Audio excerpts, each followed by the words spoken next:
Look at her, probably unemployed, exhausted from night shifts. The mocking whispers rippled as Rachel Moore dozed in seat 12F, dismissed as just another nobody. To the cabin, she was nothing but a shadow among VIPs. But when the intercom blared, "Any pilots here?" and no one dared to rise, Rachel opened her eyes and stepped forward.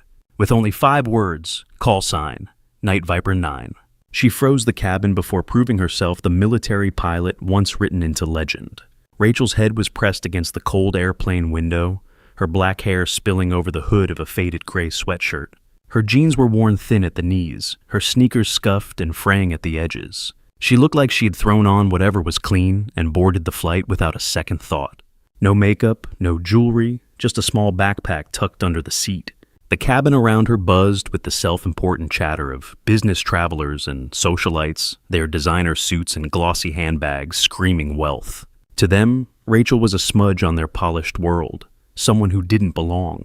A woman in a tailored blazer across the aisle leaned toward her companion, her voice sharp. Who even dresses like that on an international flight? Her companion, a man with slick back hair and a gold watch, smirked. Probably can't afford better. Rachel's fingers twitched slightly, curling into the sleeve of her hoodie, but her eyes stayed closed, her breathing steady. A woman in a cashmere sweater, her pearl necklace gleaming, tapped her manicured nails on her armrest, her voice loud enough for the rows around her to hear.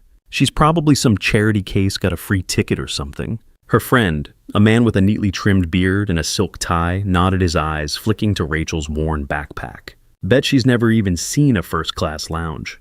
The laughter was soft but cruel, spreading like a ripple.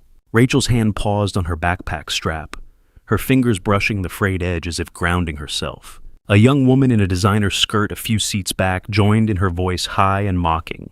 I mean, look at her hair. Does she even own a brush? The cabin's hum carried the words, each one a small cut, but Rachel's face stayed still, her breathing slow, her hood pulled low.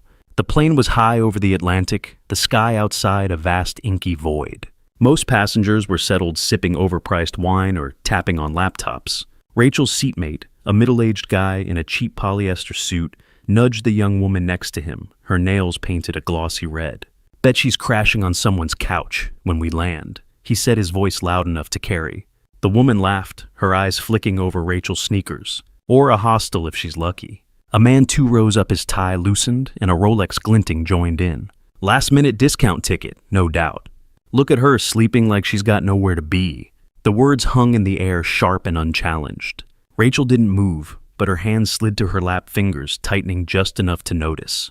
The cabin's hum swallowed the moment, but the sting lingered. War dizimul all dindad. Rachel wasn't like them, and she never tried to be. Born into a family that owned more wealth than most could fathom, she'd been raised with rules that shaped her like steel. No showing off, no chasing attention. Her parents' old money titans taught her to move through life with purpose, to let her actions speak louder than words. She learned to stand tall, to meet eyes without flinching, to never beg for respect. But people saw her plain clothes, her quiet demeanor, and they judged. They assumed she was less poor, unimportant, out of place. And sometimes, like, now they didn't just think it. They said it loud enough for everyone to hear, as if her silence invited their cruelty. A man in a tailored jacket, his cufflinks flashing under the cabin lights, leaned over to the woman in the cashmere sweater, his voice dripping with condescension.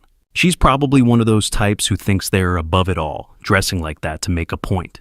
The woman smirked, adjusting her pearls. Or she's just too broke to care. A few passengers nearby chuckled their heads, turning to glance at Rachel, who was still curled against the window. Her fingers moved slightly, adjusting the hood of her sweatshirt, as if shielding herself from their words. The man in the jacket continued, his voice louder. Now, I bet she's never even held a real job. Probably lives off handouts. The cabin seemed to lean in, feeding on the cruelty. But Rachel's posture didn't change her silence, a wall they couldn't breach. The plane droned on the cabin lights dim. Rachel's hoodie was pulled tight over her face, her body curled slightly toward the window. She'd fallen asleep almost as soon as the seatbelt sign went off, exhausted from a long night before the flight. The whispers didn't stop. A woman in a silk scarf, her earrings sparkling, leaned over to the man with the Rolex. She's probably some dropout scraping by. The man chuckled, his voice low but cutting. Bet she's never even been on a plane like this before. A young guy in a designer tracksuit snorted, scrolling on his phone. Look at those jeans. I wouldn't wear those to clean my car." The laughter spread a ripple of disdain. Rachel's hand rested on her backpack, her fingers brushing the worn strap, a small grounding motion. Then a flicker. The cabin lights blinked just for a second, but enough to make heads turn. A low rumble vibrated through the floor, and the plane dipped, glasses clinking in first class. Passengers froze, their chatter dying. Rachel's eyes opened just a crack, her body still but alert. The intercom buzzed, sharp and urgent. The captain's voice came through tight with strain. "Attention, passengers. This is your captain. Is there any pilot on this flight? Please identify yourself immediately." The cabin went silent, then erupted in murmurs. A woman gasped, clutching her armrest. A man swore, his voice shaking. Nobody stood. Nobody moved. A businessman in a pinstripe suit, his laptop open, slammed it shut, and stood, his face red. "This is ridiculous. They can't just let anyone walk up there." His voice carried drawing nods from nearby seats. The woman in the designer skirt leaned forward, her tone sharp. "She's probably just attention-seeking, thinking she's in some movie." Rachel's seatbelt clicked as she unbuckled it, the sound cutting through the noise. Her hood slipped back, revealing her face, calm, unyielding. The businessman pointed at her, his voice booming. "Sit down, lady. You're not fooling anyone?" Rachel's eyes flicked to him just for a second, and her lips pressed into a thin line. She didn't speak, but her gaze held a weight that made him pause, his finger still pointing, his confidence wavering. "Hey, if this story's grabbing you, take a second and grab your phone. Hit that button drop, a comment about what's hitting home, and subscribe to the channel. Stories like these about real people facing real judgment, they matter. Let's keep telling them together." Just a quick tap and we'll dive back in.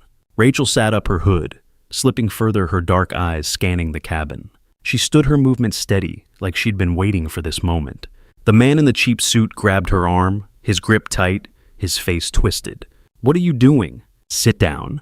His voice was loud, drawing every eye. The woman in the blazer sneered, her tone venomous. "Oh, please. She's not saving anyone." The guy with the Rolex leaned forward, at his face red. "This is a cockpit, not a soup kitchen. Stay out of it." Rachel didn't look at them. She pulled her arm free, gentle but firm, and took a step into the aisle, her sneakers silent on the carpet. A young mother in a floral dress, clutching a toddler on her lap, stared at Rachel with wide eyes. "You can't just walk up there," she said, her voice trembling with fear. "You're going to get us all killed." The toddler squirmed, sensing the tension, and the mother hugged him tighter, her eyes darting to Rachel's faded jeans. A man in a golf shirt, his sunglasses perched on his head, laughed bitterly. "She looks like she's here to clean the plane, not fly it." The cabin pulsed with agreement, a wave of scorn washing over her. Rachel's hand paused on the seatback in front of her, her fingers tightening briefly, then relaxing. She took another step, her posture straight, her eyes fixed on the cockpit door. The young woman with the red nails laughed, her voice high and mocking. "What, she's gonna fly the plane? Her?" The man in the pinstripe suit, his briefcase open on his lap, shook his head. "This is why I don't fly commercial. They let anyone on." The flight attendant, a young woman with a trembling clipboard, rushed toward Rachel, her eyes wide. "Ma'am, we need actual pilots. Please sit down." Her voice cracked, her hands shaking. The woman in the silk scarf stood, her earrings glinting. She doesn't even look like she could hold a job, let alone fly a plane. The cabin buzzed a chorus of scoffs and whispers. Rachel's jaw tightened just for a moment. She took another step, her eyes fixed on the cockpit door. An older man in a tweed jacket, his glasses perched on his nose, stood up, his voice sharp with authority. "This is absurd. I've been flying for decades, and I've never seen anything so reckless." He pointed at Rachel, his hand shaking slightly. "You're not qualified? You're putting us all at risk." A woman in a business suit nodded, her voice cold. "If she steps into that cockpit, I'm calling my lawyer the second we land." Rachel's steps didn't falter, but her hand brushed against her backpack, pulling it closer as she moved. The older man's voice rose, almost pleading now. "Someone stop her before she dooms us all." The cabin's energy shifted, a mix of fear and outrage, but Rachel's face remained calm, her silence louder than their shouts. The cockpit door cracked open, and the co-pilot leaned out, his face pale, his tie loose. Sweat beaded on his forehead as he scanned the cabin, his eyes desperate. Passengers held their breath, waiting for someone, anyone, to step up. His gaze landed on Rachel, and something shifted. A flicker of recognition, or maybe instinct. Rachel met his eyes and gave the smallest nod, a gesture so subtle it was almost invisible. The co-pilot's shoulders dropped and he said, his voice rough, "Let her through." The cabin gasped, heads turning, mouths open. The man in the cheap suit stood blocking her path. "Are you serious? She's nobody." Rachel looked at him, her eyes calm but unyielding. "Step aside," she said, her voice low, final. The man blinked, his confidence crumbling, and he sank back into his seat. A young man in a leather jacket, his earbuds dangling, leaned into the aisle, his voice dripping with sarcasm. "Oh, great, we're all saved by the hoodie girl." He laughed loud and sharp, and a few others joined in, their nervous energy spilling over. The flight attendant, of her clipboard now crumpled in her hands, stepped in front of Rachel again, her voice shaking. "Ma'am, please. You don't have a commercial license, do you?" The woman in the silk scarf shouted, "Don't let her near that cockpit. She's gambling with our lives." The young guy in the tracksuit, phone already recording, yelled, "If we crash, this is on her." The cabin roared, voices overlapping in a wave of panic and scorn. Rachel turned to the flight attendant, her eyes steady. "No commercial license. But I've flown this aircraft hundreds of hours." The words were quiet, deliberate, like a door closing. The flight attendant stepped back, her hands shaking.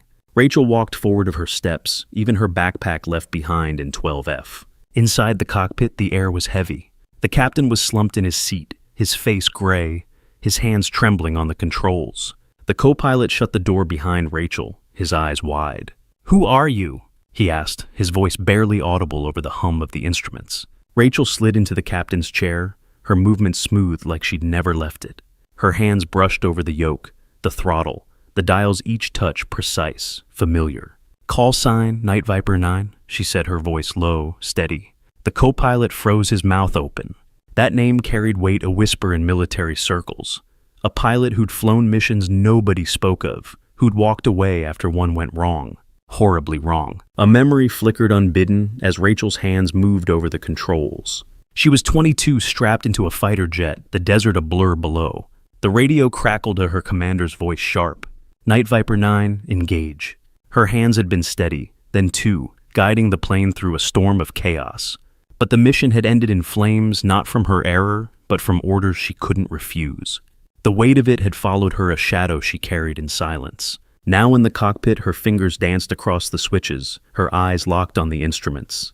The plane shuddered, alarm, screaming, but Rachel's face stayed calm, her hands sure. The co-pilot watched, his breath shallow, as she adjusted the throttle, silencing one alarm, then another. Back in the cabin, a woman in a velvet jacket, her lips painted red, stood up, her voice trembling with rage. "This is insanity. She's going to kill us all." She turned to the other passengers, her hands gesturing wildly. "Why are they letting her up there? Look at her." A man in a polo shirt nodded, his voice low but venomous. "She's probably some wannabe pilot who failed flight school." The cabin buzzed with agreement, the air thick with fear and scorn. The young mother clutched her toddler tighter, her eyes darting to the cockpit door. "I just want to get home," she whispered, her voice breaking. Rachel's backpack sat untouched in 12F, a small worn thing that seemed to mock the cabin's judgment. The woman in the velvet jacket continued, her voice rising. "We deserve better than this." Rachel's hands moved fast, flipping switches, adjusting the trim. The plane shuddered, alarms blaring, the horizon tilting on the screens. Her face stayed calm, her eyes locked on the instruments. The co-pilot watched, his hands hovering, useless. "You've done this before," he said, his voice half question, half prayer. Rachel didn't answer. She murmured something under her breath, too quiet to catch, and pulled the yoke, easing the plane out of its dip. The alarm slowed, then stopped. The cabin lights steadied. Outside, the passengers screamed as another jolt rocked the plane trays, clattering to the floor. Rachel's fingers tightened, her knuckles pale but steady. She adjusted the throttle, her movements precise like a dancer who knew every step. A flight attendant, older now, with gray streaks in her hair, stood at the front of the cabin trying to calm the passengers. "Please, everyone stay seated," she said, her voice firm but strained. A man in a baseball cap shouted back, "How are we supposed to trust her? She looks homeless." His words drew laughter, sharp and mean, from a few nearby seats. The young woman with the red nails smirked, her phone still recording. "This is going viral, guaranteed." Rachel's name wasn't known yet, but the cabin's judgment was relentless, each comment a fresh wound. The older flight attendant glanced toward the cockpit, her hands clasped tightly as if willing Rachel to prove them wrong. The plane jolted again, and the laughter died, replaced by gasps and whispered prayers. The co-pilot's voice crackled over the intercom, cutting through the noise. "Ladies and gentlemen, please." Without her, we'd already be gone. The words hit like a punch. The cabin went still, but not for long. The woman in the silk scarf leaned forward, her voice dripping with sarcasm. "Oh, please. She's nobody. Probably just lucky." The young guy in the tracksuit snorted. "If she's such a big deal, why is she sitting in coach?" The whispers grew a low hum of doubt. Rachel didn't hear them. She was still in the cockpit, her hands steady, her eyes on the horizon. A man in a linen suit, his glasses fogged with sweat, stood up, his voice shaking with indignation. "I paid for first class, and this is what we get. Some nobody in a hoodie." He turned to the other passengers, his hands raised. "We should demand she be removed." A woman in a floral scarf nodded, her voice sharp. "She's probably faking it, trying to get attention." The cabin's energy shifted, a mix of fear and outrage, but Rachel's focus didn't waver. In the cockpit, her hands moved with precision, adjusting the pressure, silencing another alarm. The co-pilot watched, his face pale as the plane steadied. Rachel's hoodie was bunched at her waist, her hair falling over one shoulder, but her posture was that of someone who belonged. The plane flew steady. Now the cabin lights back on, the alarms silent. Rachel adjusted one last dial, then leaned back in the seat.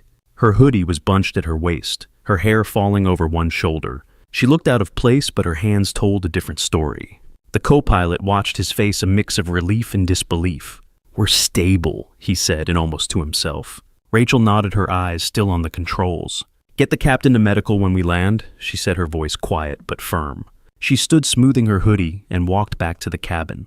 A young woman in a leather skirt, her earrings dangling, stood as Rachel passed, her voice loud and mocking. "So, what, you're a hero now?" She laughed, tossing her hair, and a few others joined in their chuckles, nervous but cruel. The man in the pinstripe suit shook his head, his voice low. "She's probably just some thrill-seeker making it up as she goes." Rachel's steps didn't falter, but her hand brushed against the seat back, her fingers lingering for a moment as if steadying herself. The young woman continued, her voice rising. "You're not fooling anyone, you know." Rachel didn't turn, her silence a shield, but her shoulders straightened just slightly as she reached 12F. The passengers watched as Rachel returned to her seat, their eyes following her every step. The man with the Rolex muttered, "She got lucky." "That's all." The woman with the red nails rolled her eyes, her phone still in hand. "If she's such a hotshot, why is she dressed like that?" The young guy in the tracksuit laughed loud enough for Rachel to hear. "Bet she's just some wannabe." Rachel slid into 12F, her movements slow, deliberate. She pulled her hood up and leaned against the window, her face unreadable. Her fingers rested on her lap still, but her jaw was tight just for a moment. A man in a navy blazer, his watch gleaming, leaned over to the woman in the velvet jacket, his voice low but cutting. "I bet she's never even seen a cockpit before today. Probably just guessed her way through." The woman nodded, her lips curling. "Exactly. She's no pilot. Just some nobody who got lucky." A few passengers nearby nodded, their whispers growing. Rachel's backpack sat untouched in 12F, a small worn thing that seemed to mock their judgment. The man in the navy blazer continued, his voice louder now. "If she's so great, why is she hiding in that hoodie?" Rachel's hand moved to her backpack, her fingers brushing the strap, a small grounding motion. At the gate, the cabin door opened, and 3 men in military uniforms stood waiting. Their faces were hard, their postures rigid. As Rachel stepped into the aisle, one of them raised his hand in a sharp salute. "Welcome back, Night Viper 9, he said, his voice carrying.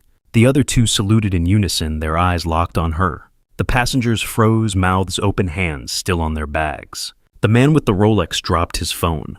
The woman with the red nails stopped recording. The man in the cheap suit stared, his face pale. Rachel didn't return the salute. She nodded once, her expression calm, and walked past them, her sneakers silent on the carpet. A woman in a beige trench coat, her hair pulled into a tight bun, stood frozen in the aisle, her eyes wide. That's Night Viper 9. She whispered, her voice barely audible. The man in the linen suit, his glasses still fogged, sank back into his seat, his hands trembling. "How were we supposed to know?" he muttered, but no one answered. Rachel's backpack was slung over one shoulder now, the worn straps blending into her hoodie. The cabin was silent, the weight of the moment sinking in. The woman in the beige trench coat clutched her purse, her knuckles white, as if realizing the depth of their mistake. Rachel didn't look back, her steps, steady, her silence louder than any words. The truth caught up fast. The man with the Rolex got a call in the terminal, his assistant's voice tense. They pulled the contract, said they don't work with people who disrespect their partners. He stood frozen, his cufflinks glinting uselessly. The woman with the red nails posted her video mocking Rachel mid-flight. It backfired. Comments flooded in, calling her out, her followers dropping. Her sponsorship deal vanished by morning. The man in the cheap suit got a text from his boss. "You're done." He sat in the airport bar staring at his drink, his loud laugh gone. The woman in the velvet jacket, her lips no longer red, stood in the terminal, her phone buzzing with notifications. Her latest deal, a high-profile campaign, was canceled, the client citing unprofessional conduct. She stared at the screen, her hands shaking as the reality sank in. The man in the pinstripe suit, his briefcase now useless, received an email from his firm. His promotion was rescinded, his behavior on the flight deemed unacceptable. He stood in the baggage claim, his face pale, his confidence gone. Rachel didn't see any of it. She walked through the terminal, her hood up her steps even. A black SUV waited outside the driver, opening the door without a word. Rachel slid inside her backpack at her feet. The driver's posture shifted a subtle respect in his straightened shoulders. The car pulled away, the airport fading. Rachel looked out the window, her face calm, her hands still. A small photo slipped from her backpack, landing on the seat beside her. A younger Rachel in a flight suit, her eyes bright, her call sign stitched on her chest. She didn't pick it up. She didn't need to. Her silence said it all. The truth had a way of catching up. It always did.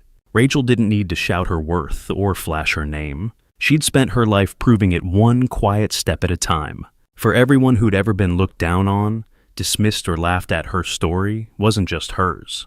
It was theirs too. They weren't wrong. They weren't alone. Where were you watching from? Leave a comment below and hit follow to walk with me through heartbreak, betrayal, and finally healing.